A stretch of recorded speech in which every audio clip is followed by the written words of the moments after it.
un personaje en su comportamiento, en este caso en redes sociales. Mauro Albornoz. Sí, Guille, en este caso hablamos de José Carlos Varela, el presunto asesino de Camila Borda, la nena de 11 años, que tenía al menos, digo al menos porque con su nombre oficial, tiene 3 cuentas de Facebook. Hablamos de más de 1.600 contactos en sus diferentes cuentas. En sus 3 perfiles suma 1.600 contactos. Exacto, de diferentes años, pero en principio es llamativo que tenga 3 cuentas, ¿no? Recién antes de venir por acá, un usuario nos estaba escribiendo diciendo que había otra cuenta con las mismas fotos de él, pero con otro nombre. Por eso decíamos al menos, ¿no? A partir de ahora va a comenzar una investigación para poder determinar si lograba contactarse con estas menores. Porque de los 1.600 contactos, al menos en una de esas cuentas, 1.000 eran de adolescentes y preadolescentes mujeres.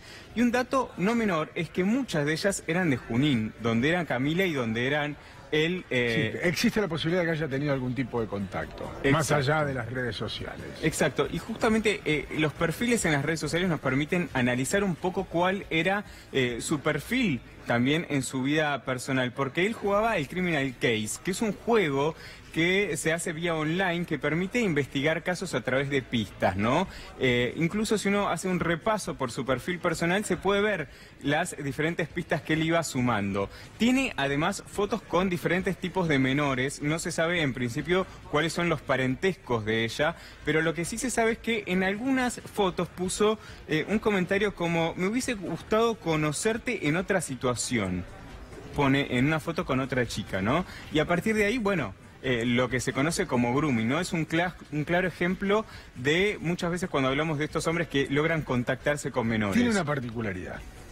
Usa su nombre, usa su imagen, no miente con la edad, digamos, pero tiene que haber casi con seguridad perfiles donde él actúa enmascarado detrás de algún nombre falso y de alguna cara que no le corresponde, porque es demasiado expuesto de esta manera. Sin embargo, así todo toma contacto con menores, lo que llama poderosamente la atención, ¿no? Llama la atención, aparte que tenga varias cuentas con su nombre y que incluso tenga fotos con personas que son de su círculo íntimo. Hablamos de menores que en principio, porque lo que uno podría deducir en los comentarios, son personas que forman parte de su círculo íntimo.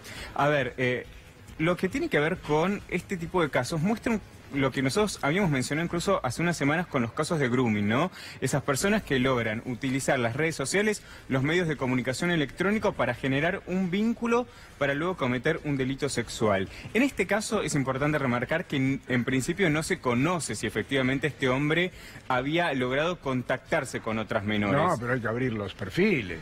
Exacto. Y hay que ir al Messenger de cada uno de ellos para ver con quién se contactó, qué hizo, si los vio, si no los vio, y en todo caso si ya los estuvo hostigando a través de las redes sociales.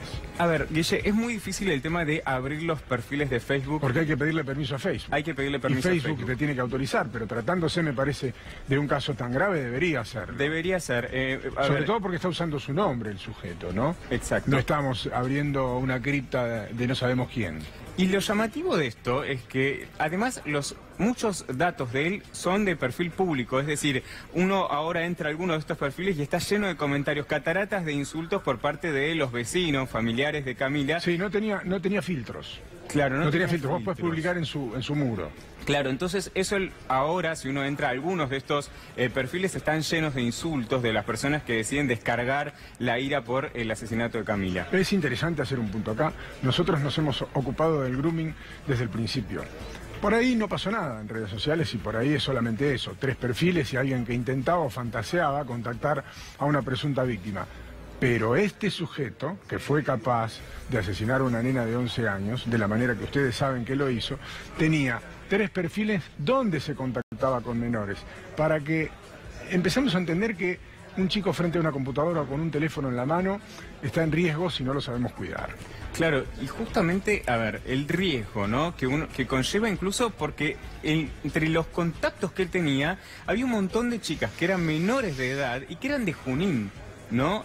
Por eso muestra también un poco el riesgo que le generaba también para muchas chicas de la ciudad. A ver, siempre es importante remarcar que no estamos hablando de culpabilizar a la víctima, ni mucho menos, pero es importante entender... No, todo lo contrario, ¿cómo funcionan? ¿Cómo funciona? ¿No? Porque uno podría suponer que, bueno, a ver, siempre estamos hablando de los riesgos de la víctima. No, bueno, esto es importante entender cómo funciona el groomer, el acosador, a través de las redes sociales. Este hombre tenía a un montón de chicas como Camila en su perfil personal.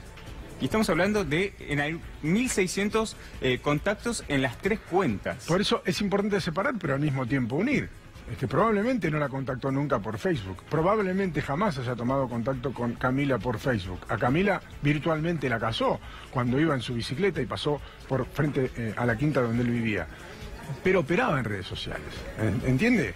Operaba en redes sociales y ahora hay que investigar qué hacía a través de las redes sociales, con quién se vinculaba y en todo caso hasta dónde llegó a través de las redes sociales un tipo que, como ustedes ven, fue capaz de cualquier cosa.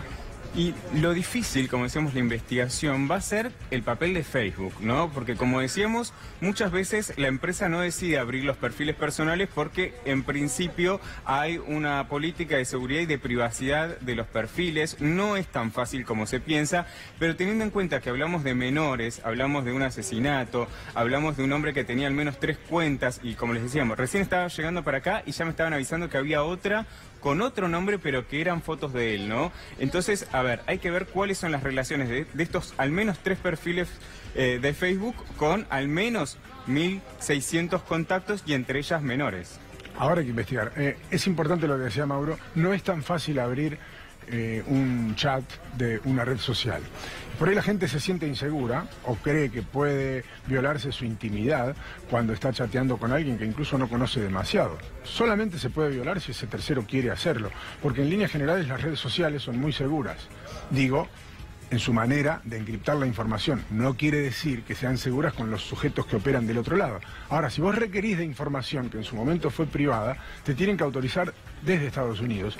Y eso no es sencillo. No es sencillo. Por ejemplo, citando un caso reciente, el caso de Anaí Benítez, ¿no? Sí. La joven que fue asesinada, no se pudo ingresar a su cuenta de Facebook porque en este caso la empresa decidió no darle el lugar, ¿no? Entonces no es tan fácil ingresar a los perfiles, en este caso de este hombre, pero de todas maneras teniendo en cuenta que estamos hablando de chicas muy pequeñas y de este hombre que se comprueba, o en principio es el principal sospechoso, hay que ver si actuó con otros tipos de chicas y por lo menos del barrio. Aquí puede pasar algo inverso también. Por ahí no es necesario abrir ninguna cuenta, porque a lo mejor alguna víctima, alguna presunta víctima, alguien que ya era acosada, puede llegar a contar ahora que está detenido y no le tiene miedo.